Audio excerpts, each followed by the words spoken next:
Amrit Bharat station పథకంలో భాగంగా redevelopment చేసిన హైటెక్ సిటీ రైల్వే స్టేషన్ ప్రారంభోత్సవానికి సిద్ధమైంది. నెల 17న ప్రధాని మోదీ వర్చువల్ గా ప్రారంభించనున్నారు.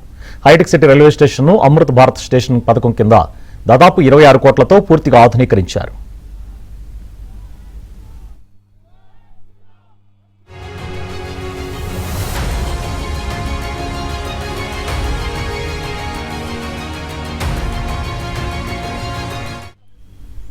ప్రయాణికులకు మెరుగైన వసతులు, విశాలమైన ఎంట్రన్స్లు, చక్కటి వెయిటింగ్ ఏరియా, కొత్త టికెట్ కౌంటర్లు వంటి సదుపాయాలు ఏర్పాటు చేశారు. రైల్వే ప్రయాణాన్ని మరింత సౌకర్యవంతంగా మార్చేలా స్టేషన్ను తీర్చిదిద్దారు.